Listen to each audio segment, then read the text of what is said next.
Hello guys, so this is the second video on Rails, and in this video what we're going to do is we're going to create a domain model. So this is the first step in when you start thinking about your web application. Right, so let's go ahead and start creating our domain model. So this example application we're going to create is going to be a online shop. Okay, so the question we need to ask ourselves is, what kind of data does an online shop need to store? Okay, and the one that I can think of, first one that comes to mind is the online shop is going to be storing information about products because it's going to be selling products. Okay, so there's one domain object or one entity that our application is going to be interested in, the product. Okay, I'll just make this a singular product. What other entities or what other domain objects is our application going to be interested in? Well, if you've got a product, you're going to need a customer to buy your product. Okay. Now we've got two entities or two domain objects, and we need to work out what is the relationship between these two objects or these two entities. So what is the relationship between them? There is a relationship between them. I quite like giving my relationships a name, and in this case a customer buys a product. Okay. Now we need to identify the multiplicity of this relationship. Okay, and what does that mean? So that means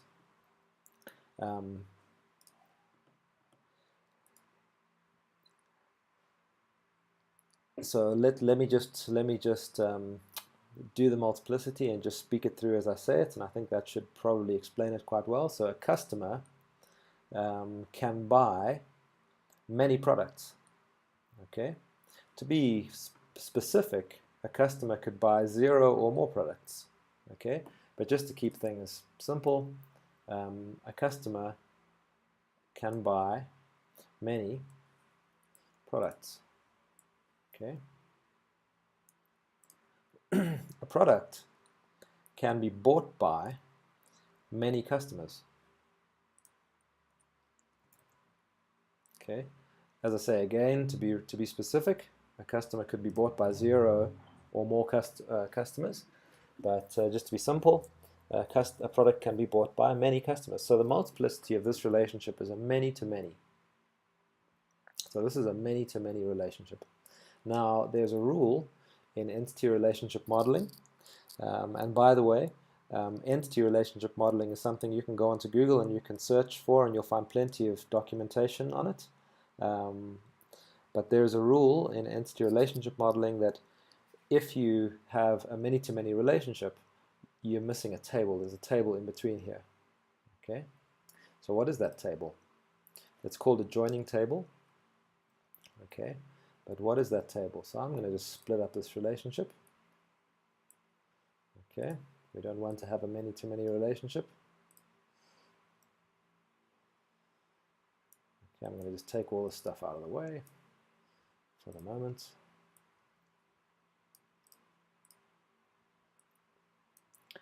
Okay, we're missing a table. Let's come in between here.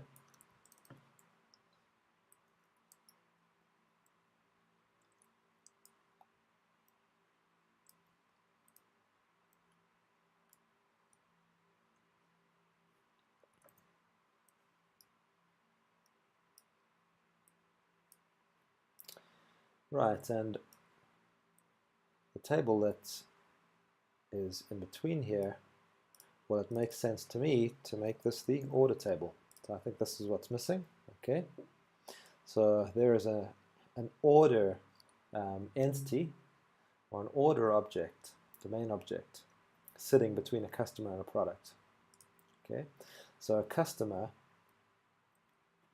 I guess you could just modify this slightly, and you could say a customer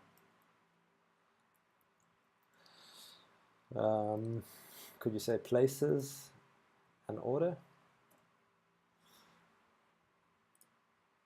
Okay, places an order. I think from a domain modeling point of view, that doesn't really read too well, because places an order is almost like it's going to be fulfilled in the future. Although I suppose this is an online shop, so it is only going to get delivered in the future. So that probably does make sense. So a customer places an order, and an order, I could say, consists of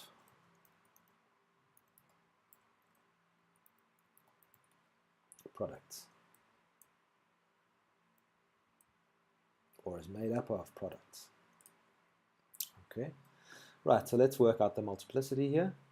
So an order can only have one customer. Okay, so there you go, that's good. We've gotten rid of the many-to-many, one of the many-to-manys. But a customer could place many orders. Okay, nothing stopping the customer from coming back, and in fact that's exactly what you want. You want the customer to place many orders, right, to be a repeat customer.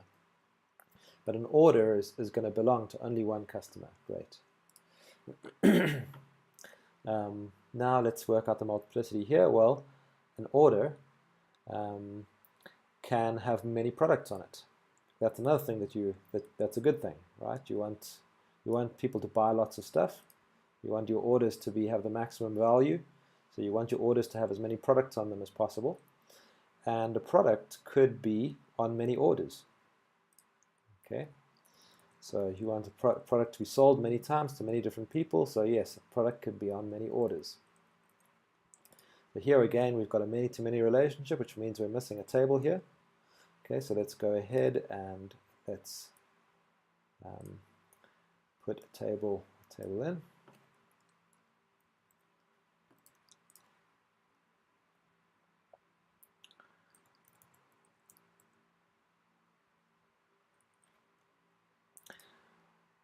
Right, so what is this? What is this missing table?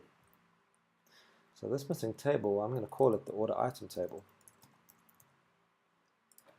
Okay, so an order consists of order items, which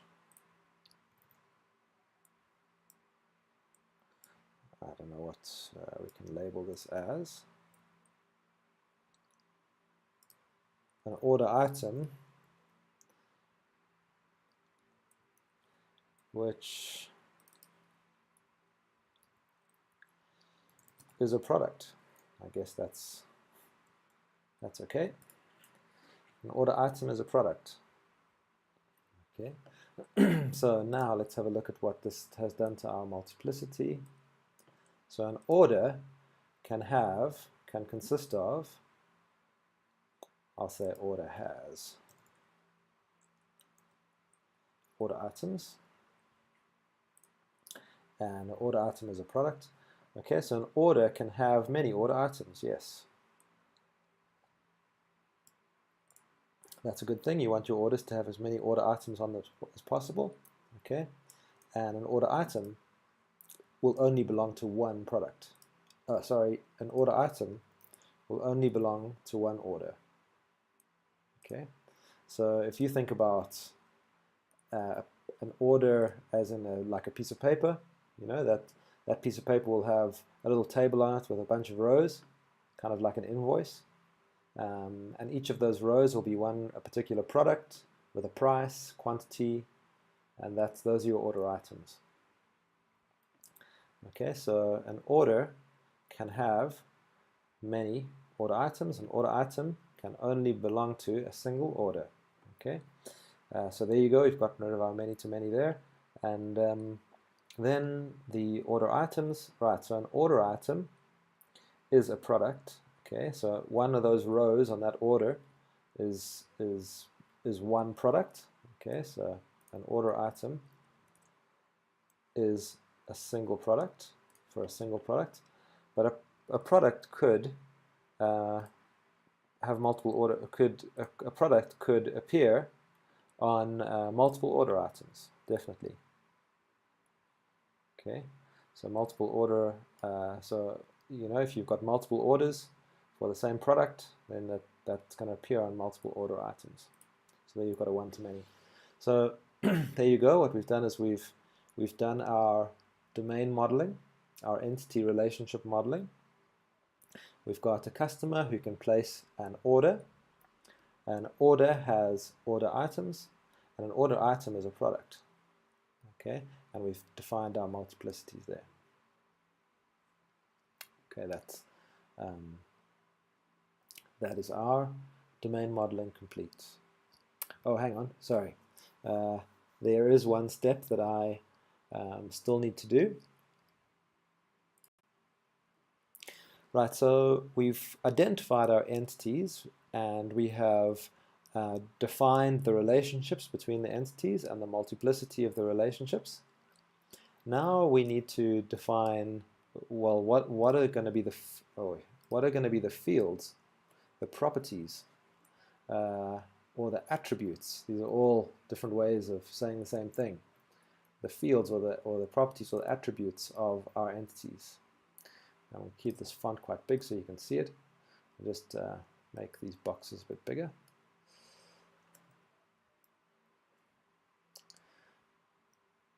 Right, so what are going to be the properties of a customer?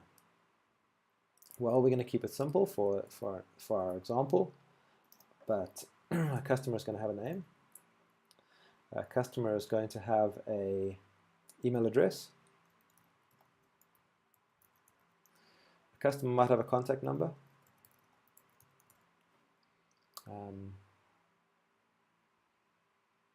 I think that's probably enough for the customer. I think in a real application you'll probably have quite a few more properties, but this is good to start with.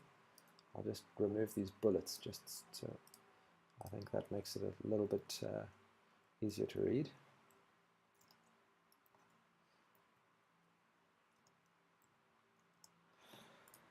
Okay, so right, so that's our customer. Now what about our order?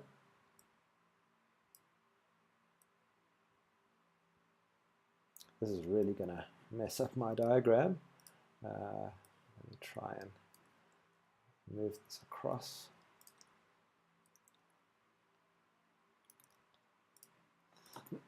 Okay, our order. So now what are the properties going to be of our order? Well, an order is going to have a date. When was the order placed?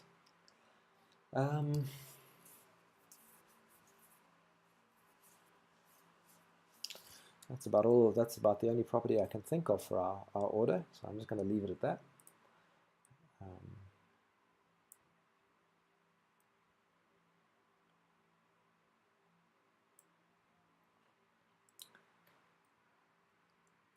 I mean, of course, this is a design process, and the design process is an iterative process. In other words, you don't get it all right at first. It's something that you've got to sort of experiment a little bit and play with it a bit to get it right. And when you start actually building and start coding, often then the ideas come, and you can then modify your domain model. That's not a problem. Okay, so an order item. So a customer. So an order is going to have a date. Also, what the order is going to have is the order is going to have a customer, and the order is going to have order items. Okay, the order item is going to have a product. which product is the product that's being purchased. It's going to have a quantity. It's going to have a price. Okay, and it might have maybe a total price, like an item price and a total price, something like that. Item price, total price. Okay, and then our product. And I think you probably can see that actually this is very similar to the approach of designing a web page, designing a website in terms of web pages. So if you were busy designing the web pages for your web pages for your online shop, you'd be designing a web page where the customer comes in to place an order. You'll be designing a web page where the customer is selecting products, selecting a quantity, he's seeing a price and a total price. He's filling in his name, email, contact number. So you'd have user interfaces that look very much like this. Okay, and then the product. So our product, what properties is our product going to have? Well, the product is going to have a name, probably has a description, probably have an image, probably have a price, and it'll probably have a stock level or stock quantity. Okay, so how much of the product do you have in stock? I think that's probably a good starting point for our domain model.